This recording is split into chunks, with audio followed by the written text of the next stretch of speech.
record this computer. All right, welcome everyone to the July IGRI Research Seminar.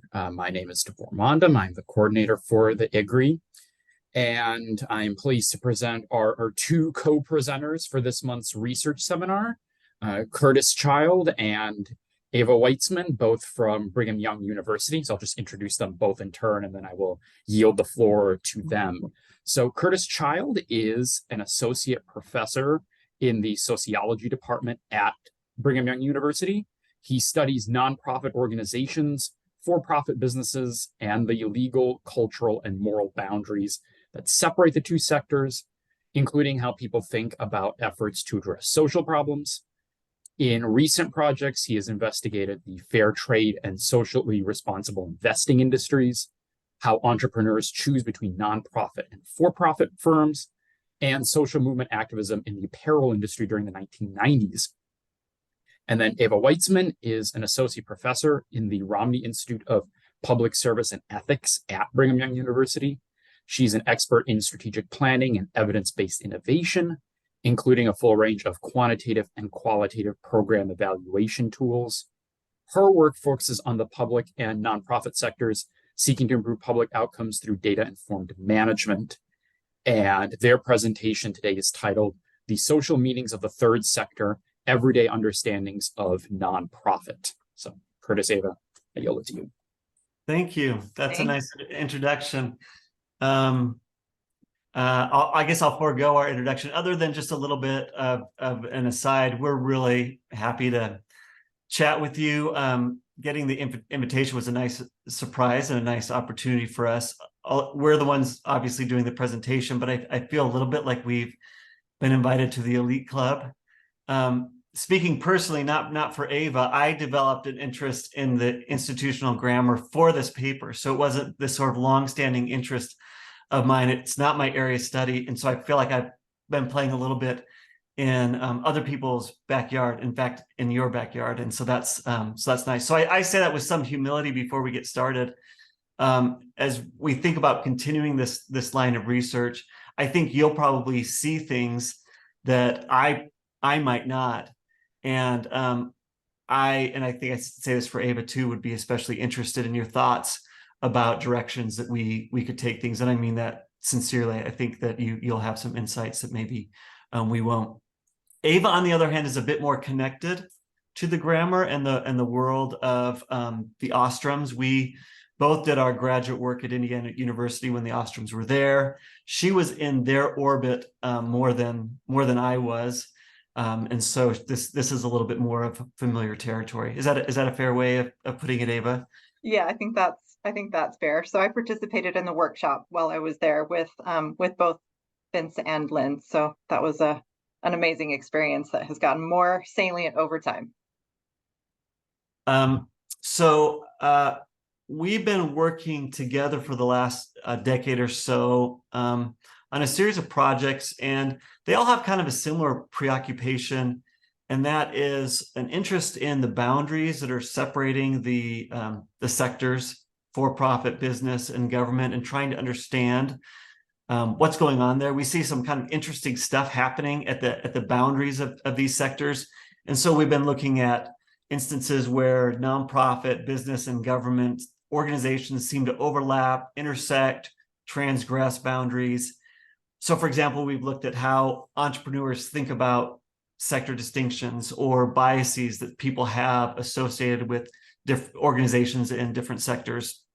The nonprofit underpinnings of for-profit social innovation, and contemporary theories of the nonprofit sector and how that kind of plays out in here. And we've done a bunch of work that hasn't been together that kind of addresses similar types of things. In the research we're presenting today, we want to look at how everyday people understand what it means to do or be nonprofit or charity. So specifically, we're asking, among other questions, how do everyday people, and by everyday people we mean non-specialists of nonprofit practice, law, and scholarship, conceptualize what we've come to call the third sector. you might think of it as a kind of big picture mapping project. And here we're just trying to map out everyday understandings. Implied in that is that everyday understandings might be different than academic or technical or legal definitions. Maps are important. They tell us what to pay attention to. We make decisions based on them. We fund things according to maps. And so instead of mapping the geographical landscape here, we're doing a kind of social mapping, trying to figure out what the boundaries are between these sectors, what sectors exist and what the boundaries are and how people think about those. With that, maybe I'll turn it to Eva, who will set it up a little bit more and talk about how we set up the study. Okay. Because we want this to be useful to you beyond what you could have picked up in our recently published paper in NVSQ, in addition to the questions that Curtis identified, we're giving you some bonus material today as well, where we're going to also explore a little bit about how non-specialized think about a potential fourth sector and what that might look like. And what I think we're most excited about sharing with this group and hearing about from this group is actually the methodology and how we've operationalized Crawford and Ostrom's grammar. So that really is at the core of what we've done here. And I want to just walk you through how we thought about this. So as we were operationalizing the grammar, and you'll see, I think, why we did this as we get a little bit further in, but we actually, we took Attico and we didn't include the conditions or the or else statements, but we did include the object, which I think is a very useful innovation that that y'all have developed since the original grammar came out. So we have these 4 concepts that that appear in our study, and we operationalize them using some familiar terms and then some that are a little bit more general to the audience. This was some pushback we got from reviewers because not everybody was as familiar with the grammar, and so we ended up using actor, action, recipient, and aim, although these still are the A, D, I, and B from the grammar. And so what we did was essentially create, and you can see this is the totality of the components of the institutional statements that we created. So we created dozens of institutional statements by exhaustively combining these 4 elements. So you could have a business that sells services to, for example, I'm going to go all the way down to an individual in order to make the business better off. Or you could have a nonprofit organization that donates services to a business in order to make the world a better place. So we've taken all the possible combinations of these 4 categories with these specific statements and created all the possible statements. And then we hired coders through Amazon Mechanical Turk to tell us how they would code these. And I'm going to walk you through that coding exercise in a second. But it's important to understand that for each coder, they only got one type of actor. So if I'm a coder who is hired into this study, I would only ever see a business. And then I would see a randomly selected set of the other combinations of things, or I might only see nonprofit organizations or only governments. So they're not typically categorizing according to the actor. They're going to be categorizing according to the action, recipient, or aim. So some of the reasons that we chose these specific statements were we were specifically trying to get at third sector types of interaction statements and see whether or not they actually show up as third sector statements for the people who are coding them. So some of the ones that we expected to show up that way were things like a business donate services to benefit, and then any of the altruistic options would work here, or an individual donate services to benefit that individual potentially. So there are a bunch of these statements that we sort of anticipated being nonprofit type. But we also anticipated that there were some that wouldn't be quite so easily classified. If you look at the fourth sector literature, there's actually some disagreement about if there's a fourth sector and what that fourth sector might be. Typically, we're looking at things like social enterprises that are for-profit businesses, but organized for some sort of pro-social benefit. So we anticipated that it was possible that some of these statements that you see on the screen now would not be coded into the third sector and might suggest the possibility of a fourth sector. And again, this wasn't something that we talked about in our paper, so this is fun bonus material that, that you guys get to see. And we'll share some more information about that. So here's how this was set up. You can see at the top of this screen, it says statement presented. So they would see one of these statements, right? A nonprofit sells services to an individual to make the world better off or whatever. And then they would see the first, these first four options, and this is the first coding exercise. So they would have to identify whether this statement that they just saw describes what we mean when we call something business, describes what we mean when we call something government, it describes a mix between business and government, or something else. So you'll notice that we biased away from a third sector orientation in this beginning. In fact, they have to choose that it's not business or government or a mix in order for this to be actually classified as a third sector statement. So we biased toward a two-sector model and then offered this opportunity for the coder to say, no, this isn't business or government or a mix between those two things, which there are various schools of thought that think that nonprofits are just businesses or an extension of government or a mix of those two institutions. So people had to actually actively say, no, this is neither of those things to land in the third sector space. If they identified the statement as not business or government or a mix between the two, then they saw the next two bullets that you see at the top of the screen there. And those were, okay, here's that statement again. This interaction describes what we mean when we call something nonprofit or charity, or this interaction describes something different from nonprofit or charity. So now we're biasing toward a third sector model. And if it doesn't fit a nonprofit model, then we kick out into a fourth sector model. So if they say it's not business, government, or a mix between those, and it's also nonprofit, not nonprofit or charity, but it's something different, only then would they kick into this very last section that you see kind of at the bottom of the screen. And this was only for people who had any statements that were coded into this sort of fourth sector model. And at this point, we asked them some qualitative questions.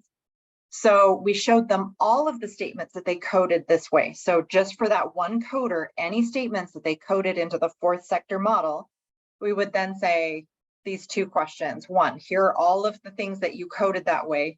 How are these statements different from business, government, and nonprofit or charitable types of interactions? Because they have coded them as such. So we let them provide some qualitative information about that. And then a follow-up question, what would you call the types of interactions listed here? So they got those two qualitative pieces. So Curtis is going to talk a little bit about our sample and some of the results of this coding exercise. Okay, so you can see there the 481 people participated. It was a little bit higher than that. Once we cleaned it, then that's the usable sample that we ended up with. So to zoom back out, what we really have at this point, what I want to describe is a bunch of statements, and people essentially, our dependent variable becomes, did they code the statement as a label for a nonprofit or charitable type of interaction? Okay, so Eva, if you can go to the next slide. And so then what we look at is the probability then that they labeled the interaction as a nonprofit or charity. Okay, and so here you can see, and so we've got like regression models in the background. Here we're just looking at the predicted probabilities to keep it simple. And so what we do with each of these kind of panels, we take, so if you look at the first one, I don't have a pointer, so if you can imagine where I'm looking at the actor up in the, yeah, there we go, actor up in the top left, you can see we have 4 statements, and each time all we're varying is the actor. So the statement is exactly the same except for varying the actor. And so then we want to see, when we vary the actor, how much does the predicted probability of labeling that interaction nonprofit or charity, how much does that change? Okay. And then in the next section, of course, action. Here it's the same sentence, and we just vary whether they sell to or donate. Everything else is the same. And we kind of go through that, looking at the actor, the action, the recipient, and the aim. And what we're really interested in here is looking at the variation. So you can kind of think of this in terms of what is moving the needle in terms of how kind of everyday non-specialists think about what constitutes nonprofit charitable action, right? Is it something to do with the actors, the people who are involved, the people doing the stuff or having the stuff done to them? Is it mostly about the action, the type of thing that's happening, selling versus donating, for example? Or is it really about the aim? What is the purpose of this action, regardless of who is involved? And so this gives us a little bit of a hint at that. Let me give you just a couple of observations that that I think are interesting and useful as we kind of consider this. So the first one is to observe that the actor actually doesn't move the needle a lot, other than if we label it a government. So government is penalized in terms of, is it nonprofit or charity?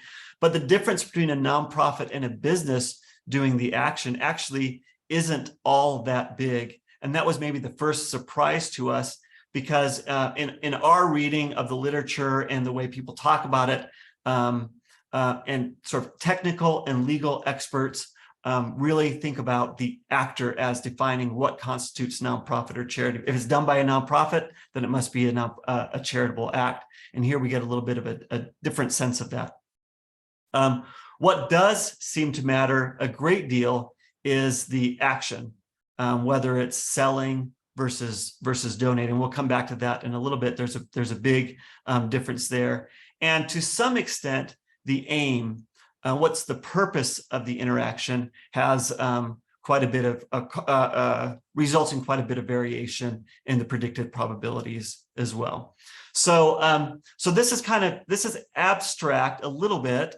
Let's make it a little bit more concrete. Eva, if you can go to the next one. And so here what we've done is we've taken, I think there are 10 different types of kind of common activities and that are reflected in the grammar, that and looked at how they how people predict whether they are labeled as nonprofit or charity. So for example, individual philanthropy would be a person donating to a nonprofit to make the world a better place. And that's the one that is most likely to be categorized as nonprofit charity. No surprise there. And at the bottom of the list, you have a conventional business, which is a business selling to a person to make the business better off. That's sort of conventional business activity. No surprise there. The probability of that being labeled as nonprofit or charity is very, very low.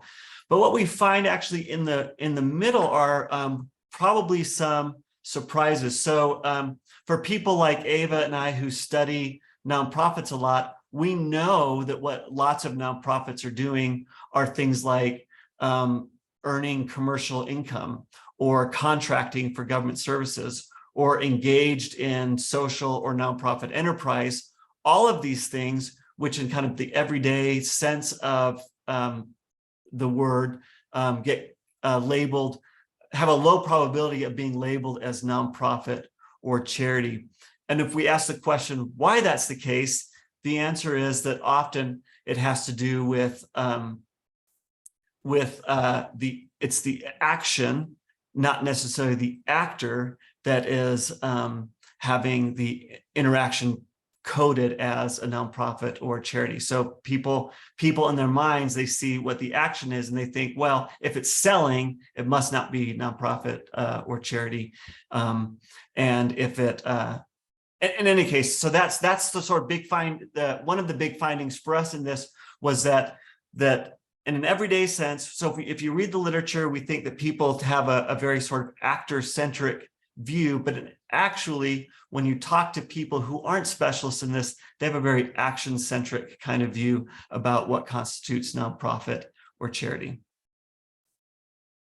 Okay, so now you get some bonus material, because much of that was in the paper. We hope that it's useful to you and that you go read the paper because we think there's some fun stuff there.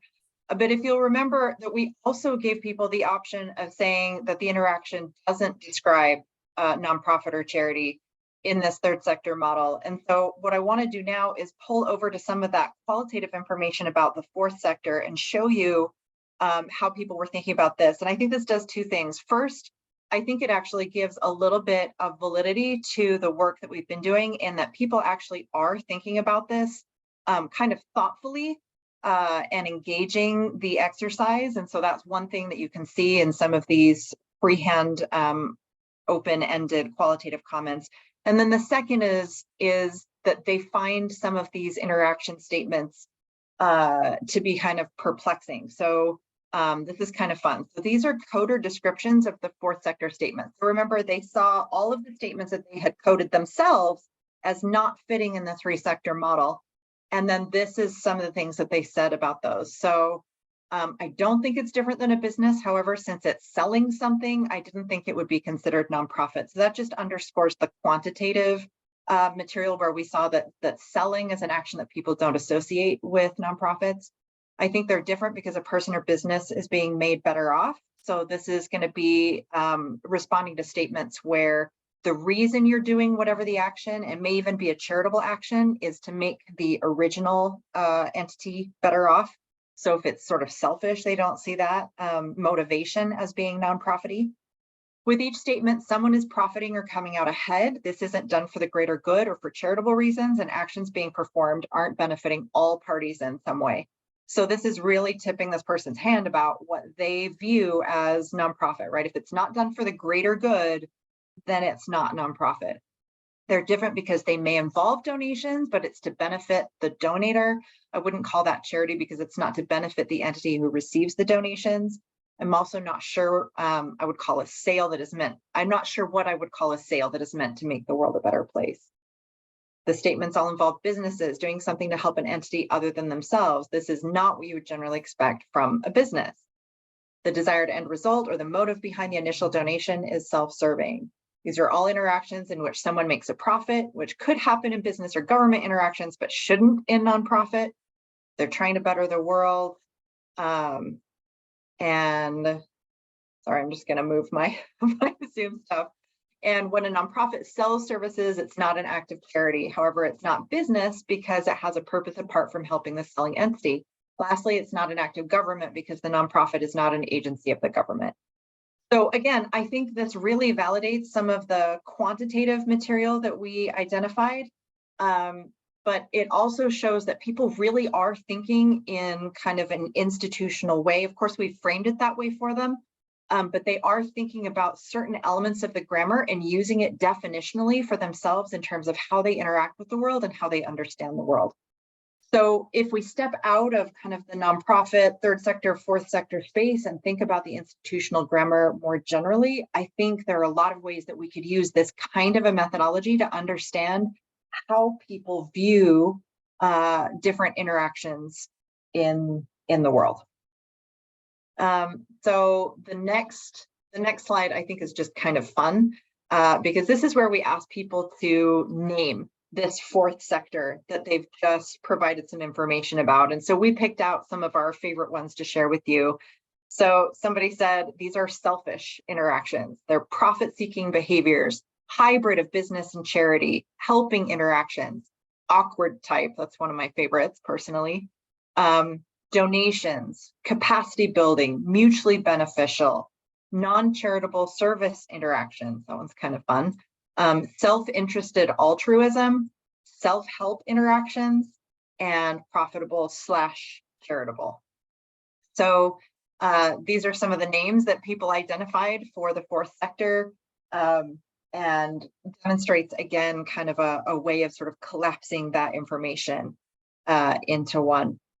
So as we think about what we could do next with this, there are some direct things that we can do with this study. For example, we may consider sort of finishing out our fourth sector study and talking about some of the material that we've presented here that wasn't in our original paper. But we've actually started to think a little bit more broadly about how we might use this methodology of applying the grammar and understanding how individuals experience their everyday world and what that says about the different institutions that we've built, and how we understand them, and especially the legal frameworks that have arisen that don't necessarily match the way that people experience different institutions.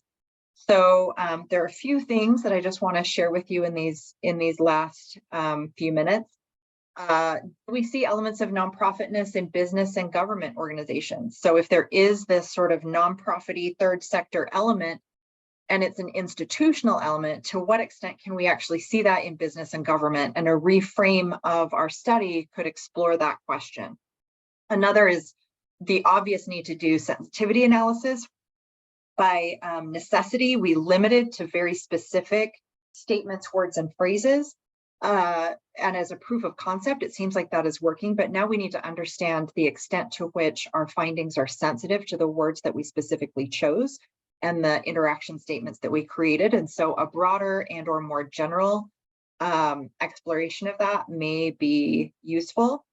And then mapping the effect of other elements of social institutions. So we focus mostly on selling and donating, but there are lots of other ways that people interact with each other, lots of different ways that we could interpret this material if we broadened out. And so that's one of the other directions we'd like to go. So 3 examples of how we might do this. This is from my institutional theory of the nonprofit. This is published in NVSQ a little while ago. And it sort of re-explores the nature of goods and sort of overlays it with an understanding of what nonprofits and markets and governments are and how they interact through voluntary and coercive means.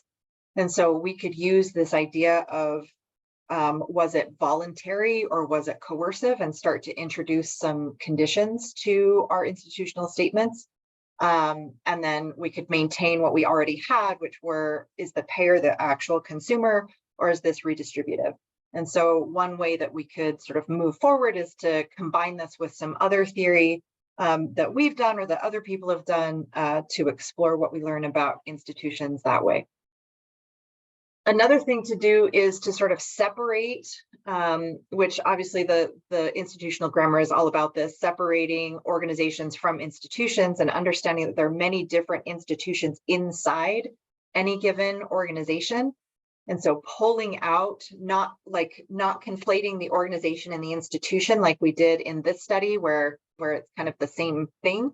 But recognizing that there are lots of different institutions inside organizations and understanding why and how organizations evolve the way they do, and what the different motivations are for different components of those organizations could be another way to kind of operationalize this.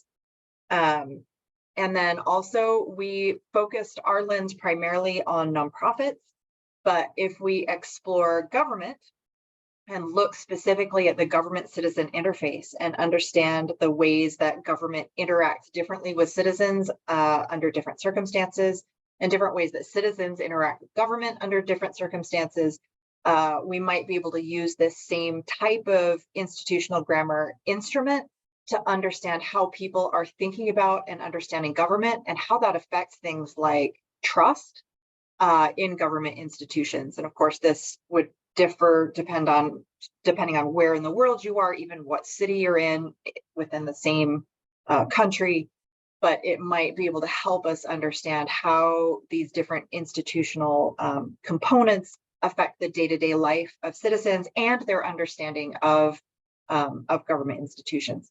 So these are just a few directions that we can go, and some of them we anticipate going. And we are keen to hear your questions and thoughts. If I could, maybe it would be helpful before I meant to, after presenting the results of the tables that the figures that we shared, just to ask if there was any questions about actually what was happening. I moved through that kind of quickly. If there are any, if we could just like sort of clear the air and make sure you understood what we were doing, and then we can move on to other stuff. Yeah, Uda? Yeah, actually, I had a question. What is the source of the coded document? So what kind of, well, first of all, it was a great presentation, and it brought to the forefront a lot of the ways that I wear an academic hat, but I also wear a local governance hat because I'm part of the Environmental Advisory Commission in my city. And so I kind of look through things through a variety of lenses. And to me, nonprofits are always kind of like a stopgap for where government, in my opinion, fails its citizens. And that can sometimes be beneficial, but a lot of times I think it's counterintuitive and it kind of undermines governance systems. So that's my jaded perspective, just right off the bat. But from an academic perspective and looking at the IG, I'd really like to know what the source of the coded documents are. I mean, the statements that you presented weren't actual coded statements. They were more questions that you asked the coders that you recruited. Is that correct? Or do you have samples? What documents did you code? No, they weren't the documents. They were actually the statements. So Eva, could you pull up that slide? So they literally only saw, go back to, yeah, that one. They literally only saw combinations of these variables. So if you came into our study after sort of explaining what we do, you would basically be shown one sentence. And that sentence could say, a nonprofit organization donates to an individual in order to make the world a better off. And then you'd have choices. Does this seem like a government interaction? Does this seem like a business interaction? Does it seem like a mix, and so on? And then you click that and it would go to the next statement. A nonprofit sells services to a government in order to make the nonprofit better off. And then you would click which one. Yeah. So these were statements that you generated from documents, or were they actually like verbatim from documents, or just? No, they were these exact words. But these words came from a document, or these were words that you summarized from a document? These are manufactured. So manufactured. Okay. Yeah, so these are not from documents. Okay. At all. So we identified 4 actors that we were interested in: businesses, nonprofit organizations, government agencies, and individuals. We identified ourselves from our read of the literature and our understanding of the nonprofit landscape 2 actions that we were particularly interested in distinguishing: selling services and donating services.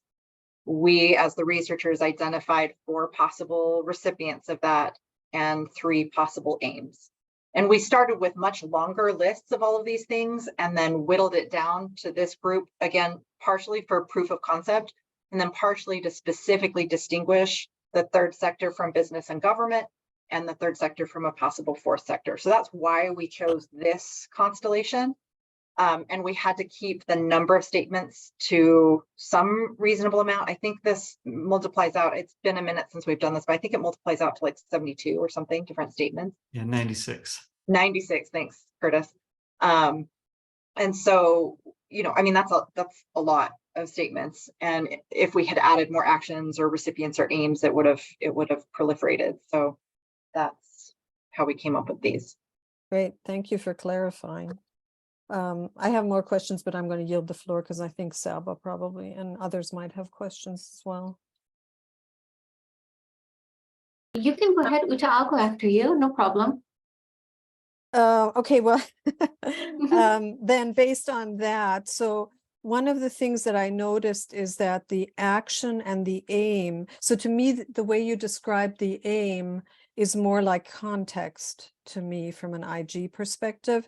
And also, you didn't much talk about the deontic, but I think on one of your last slides, you had the word provide as identified as a deontic. And I just wanted to clarify that that is how you conceptualize these things, because it got a little bit confusing with action and aim both being there, when for me, the aim is actually the action or the behavior that the behavior that's being governed basically in an institutional statement. So the aim is an action. Yeah, so hang on, let me just pull back up. And I have like a prior version of this presentation that has like how we map the A, D, I, and B to what the coders ended up, or the reviewers ended up wanting. So so when we looked at when we looked at our actor, we actually have two actors. We have the actor who's doing something, and then we have the actor who's sort of receiving it, and that we're using as the object, right? And that's the receiver of the action, which I think is consistent. So your question though was around the deontic, which from the grammar, that's the part of the statement that specifies which actions may, must, or must not be undertaken by the relevant actor.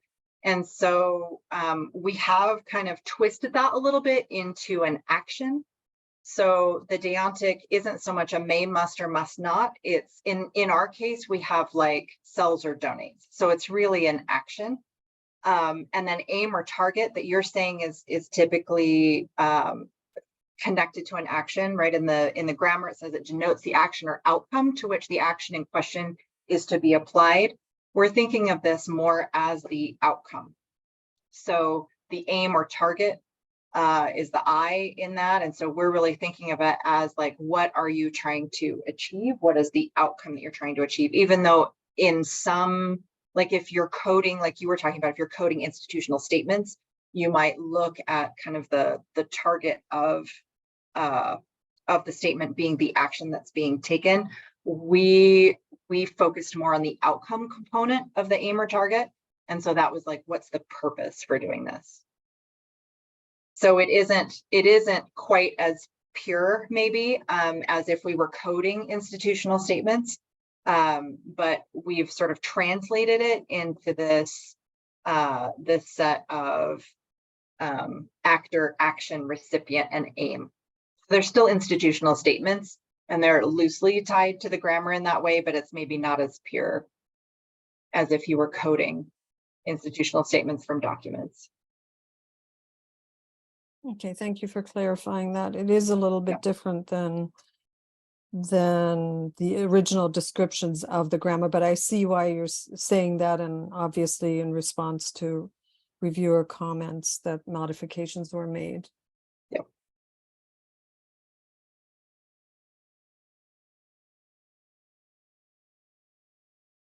Anyone else? I think Saba, you were going to say something. Yeah, go ahead. Yeah. I was going to unmute myself, but I realized while we're muted. So yeah, I think I think one question, it's always hard when like the reviewers ask you to go in a different direction, but I think in any subsequent analysis, it may be worthwhile considering if like in keeping with the original definitions, you get some leverage in the analysis, in as much as it kind of gives you just one more basically like one more aspect of an institutional statement that you can experiment on in a way to see, well, does that somehow matter? I had a couple of questions. One of them is about the study design, but then one of them is kind of about the broader implications.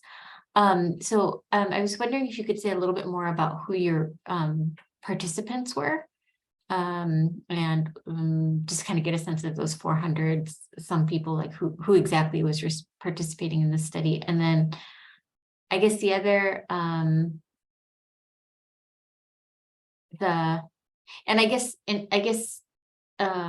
less in terms of their demographics, but also in terms of just like why they were in the study. And I mean, was it just kind of a sense to get a sort of random swath of people? And I guess that relates to my second question, which is, I think this is really interesting. I'm wondering, like, how does it matter for the work of nonprofits? Like, does somehow the nonprofits being viewed in more or less charitable ways affect like what they can do? So, and affect like the extent to which they can engage in particular activities or generate revenue in some particular ways. And so I guess that's kind of so what question, if you will, for nonprofits in particular. And then in relation to that, why is looking at this particular sample's responses useful for that piece of it? Yeah, I can take the first part of that. So these were MTurk workers. they were people. So we wanted, what we were most interested are people who aren't sort of experts. And so it seemed an appropriate way to get people who we would have no reason to think have any special expertise in sort of understanding the nuances of nonprofit law. In a technical sense, I think we limited it to people in the U.S., people who had, like when you're dealing with MTurk samples, you want people who aren't sort of gaming the system or sort of using algorithms to sort of get. So we had some checks in there. We wanted people who had done a certain number of tasks and that they had done them all sort of well. But beyond that, we didn't screen them. Right, we didn't screen them according to any sort of professional background, experience, education, or whatever. So what you see in the demographics is just sort of like, this is within that world of sort of English speaking people in the US on MTurk on a given afternoon. Sure. These were those people, Oh. which we felt pretty okay about. I mean, there's been actually a lot of, I don't know if I don't want to like preach to the choir. There's been a lot of studies and sort of hand-wringing about MTurk. Actually, lots of the empirical work shows that they do pretty well, in terms of, they're not as weird as you might think in terms of a sample. And for our purposes, certainly the most important point was just getting people who weren't specialists. So we're not trying to say this is like a public opinion poll of the US in some sort of serious sense, just saying, hey, here's a bunch of people who aren't specialists, and this is the way that they think about it. Although some of the research suggests that they're, when you compare them to national samples, they don't do horribly. They're not perfect, but they don't do horribly. So we felt comfortable with that. We have thought about doing this, but actually having people who are in sort of more specialized positions, right? Like talking to funders or talking to people who work in government, like actually narrowing this to a certain segment and seeing what insights that could provide. But this was kind of our first go. As to the question of so what, I'll give you a couple thoughts and then I'll let Eva, chime in as well. I think at some level, there's kind of this, at least in the sort of sociological world and in the sort of law and society world, there's some interest in understanding the difference between law on the books and the way people who encounter law and policy actually experience it, right? So that's kind of a more general kind of move. And we think of ourselves as working to, and I think there's some utility in a kind of basic science way of thinking about things, just understanding how do people understand these things when they come and interact with them, right? But in a pragmatic sense, we would think, and here I'm going beyond the data, right? So this is just me speculating, right? But as you look at things like on this graph or this figure, social enterprise, contracting, nonprofit, commercial income, lots of people do not identify those as nonprofit or charitable type of actions, right? And so when it comes to things as nonprofits, say, enter into contractual relationships or commercial revenue generation or things like that, then they are actually running the risk of people, publics who would support them or fund them, not seeing those activities as squarely sort of within the bounds of nonprofit and charity. And that could have some implications for their legitimacy and for how people view them, generally speaking. So I think there's some implications there for the nonprofits themselves, although I don't know that they would make decisions based on this. It's something that it actually might be useful for them to understand, right? That when they move in those directions, that people have these kind of,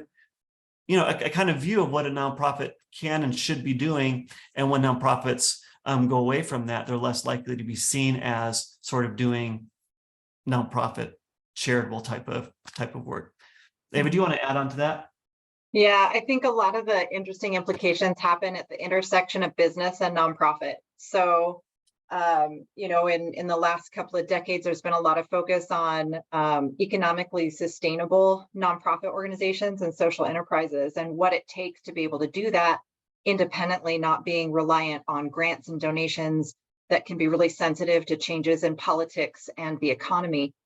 And the backlash that these organizations get from ordinary citizens who don't understand that it's legally and institutionally completely acceptable to be selling services, for example, or to be making revenue, that can influence revenue streams for those entities, and also influence policy, because even policymakers don't understand the distinctions between these things. And they're like, oh, you're not really a nonprofit because you're not giving everything away, and your CEO isn't a volunteer, and right. I mean, just these cultural understandings of what is and isn't a nonprofit is just like deeply shaped by these kinds of institutional statements. And as businesses, including large corporations, shift into thinking about social problem solving, they actually face some of the same stuff. I teach MBA students, and none of them, when they start with me, have any idea what the difference between a nonprofit and a for-profit is. They think the same thing that any person off the street does, and that is, oh, well, a nonprofit is just people getting together for free to give away free stuff to people who need it, right? And so our being able to sort of put a label on that and say, look, the way people understand the institutions is different from the institutions that are in the policies. And that's affecting the way that we operate on a day-to-day basis in every level of society. Like, I think that's the so what. Yeah. Thank you. Of course. Yeah, Lizandra. Hi, I just to compliment you guys, because I found the research very interesting, and there is it's beautiful to see new applications from IG, because I have been studying IG for a couple of years, and the first thing we study is the environment statements, environment arrangements, and Ostrom, and then Sabacidic, Basurto, and so on. And now I'm trying to work with this framework in Brazil and try to explain to the people here in the policy analysis how this framework really work, and what we can do with this. And it's interesting to see new applications to IG from, of course, 10 years ago when Saba wrote the articles, is not in your mind this kind of applications, but 10 years later is quite possible. So it's just to compliment you guys, because it's a new perspective to IG, then is contribute a lot to the field. So Thank you. That's really nice to hear. Yeah, and yeah, that's great. We realize that there's some translation that we've done. I think in the paper we use the term inspired by the grammar, and maybe and so there was a little bit of trepidation in presenting to you, wondering if you would run us out of town because we didn't apply it exactly as you might have done. But we remain enamored of the grammar, and sort of are interested in ways to kind of develop and apply it in our work, even if it's a little bit different than how it's traditionally done, or how it might usually be done. So appreciate that. Yeah, I agree with Lizandra. It's really nice to see the application in a different domain, and a different way of analysis. I mean, I do think, like, with our recent updates to the institutional grammar, we've really tried to emphasize, like, for different types of analyses, like, you're going to focus on different things, which means you may only focus on some syntactic components, or, at the statements, or, like, you may not be interested in the full, suite of features that the institutional grammar has to offer. But I do wonder, if kind of what is the value add of, keeping with some of the original kind of definitions of some of those components, in as much as it may actually help you draw additional insights from your statements that you're working with and in the context of your study. Yeah, What- that's actually what my. other- Oh, Go ahead, Curtis, and then I will. Oh, I was just going to say that those are my two takeaways. It's something that you said and something Uta said, which was, one is thinking about the more carefully about the content and whether incorporating that into the statement would give. I mean, in one sense, you could do it just because it's sort of, more truthfully aligns to the original intent, but is there something that we could actually learn? And I want to think about that. Maybe there is something that we're sort of missing. One of the things that immediately comes to me, but I don't know if it's at all useful in this area of research, is like there's one aspect. I mean, what you're doing is getting an understanding of how people, in a kind of a descriptive sense, view nonprofits. And other, by consequence, other sectoral organizations. But by including the deontics as they're originally described, you could also pick up on a normative element there. Like, do people actually think that different sectors should be engaged in some work or another? Yeah. And that might actually help understand, why people respond to nonprofits or other organizations in the way they do when nonprofits are engaging in particular kinds of behavior. So it's like, nonprofit has a fundraising campaign that looks a lot like selling something and not like collecting donations, but you can't get people to participate in that campaign. Then it could be, it's because there's a strong normative sense that, like, I don't agree with this nonprofit that's about,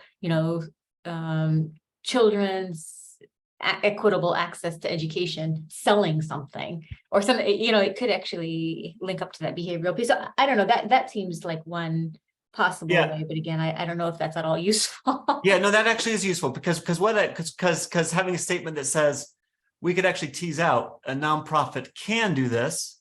Do people understand that they can do this? Like legally they can do it versus whether they should do it, right? Right. And we can't really get at that because we don't have that element. So I like that. And the thing that Uta said that made me also think is your question, like really, because we're sort of operating at a high level.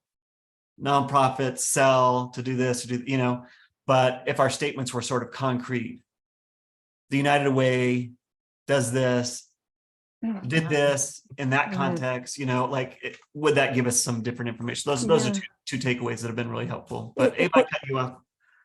Oh, sorry. I was just going to add, it would also be good to look at the aims of certain organizations because nonprofit sector is big and there's different players. What are their aims or goals or values? And you could get at that by presenting modified constitutive statements that express the values and then some of the activities that they do to identify whether those activities align with well, first of all, do people perceive their aims the way that they're expressed by these organizations? And how do they perceive activities aligning with those aims? So I think that would be really important because I think one of the things that your research highlighted to me that's really important is that people don't understand that even though you're a nonprofit, you can't have people working for free. I mean, people have to eat. People that work for these nonprofits have to make a living. And I think people often don't understand that despite all of that, they're dependent on funding. And if they're independent from funding, that means that they may be able to do things that they couldn't under the constraints of donors who always have their own objectives. I'll give you money, but here it always comes with strings attached. Right. So I think that's one of the important contributions that you make. And by aligning it a little bit more with the IG components, and I'm saying the labels aligning more with the actual IG will help others to build on your research a little bit better, I think. Because I think it's really important what you're doing. And I think it's really cool, and I'm excited to see the IG applied this way. And so I don't want to be Debbie Downer here. No, there's so many, I mean, there's so many directions that we thought about going to. The original statements that we had, I think, were more aligned, but there was too much, and we couldn't speak directly enough to the literature and the questions that people were asking at that moment. And so we had to kind of whittle things down into something really specific. And even so, at 96 statements, right? I mean, you know, the second that we start introducing, for example, different international contexts and how do people think about this internationally, and when we start exploring different types of organizations and like can, should, would kind of stuff, like it proliferates. And so what we found is there's the sort of this scoping out and then realizing, okay, we need to be really narrow about what specific question we want to answer. And it's kind of expensive to do that. It requires a large N to be able to like answer some of these questions. So, so picking that question for like, what will this inform? What policy are we trying to shape? I think in the future is going to be really important. But one of the reasons I'm so excited to have presented to this particular group today is that this idea of a survey-based methodology with or without conjoint analysis. After this paper, we moved into some conjoint analysis that allowed us to explore more possibilities with less need for large N. So like combining it potentially with that and going back to the true grammar and maybe even rooting it in actual institutional statements like some of you do in your research. You know, there are a lot of possibilities here and we don't want to be the only ones exploring them. So we're hoping that this introduces maybe some methodologies that you all could use or teach also in terms of pulling the grammar into kind of this survey-based space where we can get lots of eyes on institutions and helping us understand broadly how people are thinking about these things and what that means for what we need to do with things like law and policy or practice or teaching. That's a great idea. Yeah. This is really cool. Thank you so much for presenting your work here. It's really, really nice to hear, I mean, the paper presentation, but also how you're thinking about all these other pieces. It's really great. And it's fun to meet you guys. Yeah, thanks for coming. Yeah, sorry. We usually have a bit more robust participation, and I would definitely not take it as any reflection of interest. Yeah, More exactly. Yeah. just 4th of July hangover and It's okay. That's vacation no problem at all. Conference, post-conference. Yeah, Yes. post-conference. Yeah, we got a lot of people yeah, still recovering from ISC. I'm sure. There's some long flights. Yeah. Indeed. So, Right. okay, well, hopefully we'll have more opportunities to interact with you in the near future. Yeah. Okay. Thank you. That sounds Yeah, great. keep us updated. We'll do. Take Bye. care. Thank you. Bye. Bye. Bye.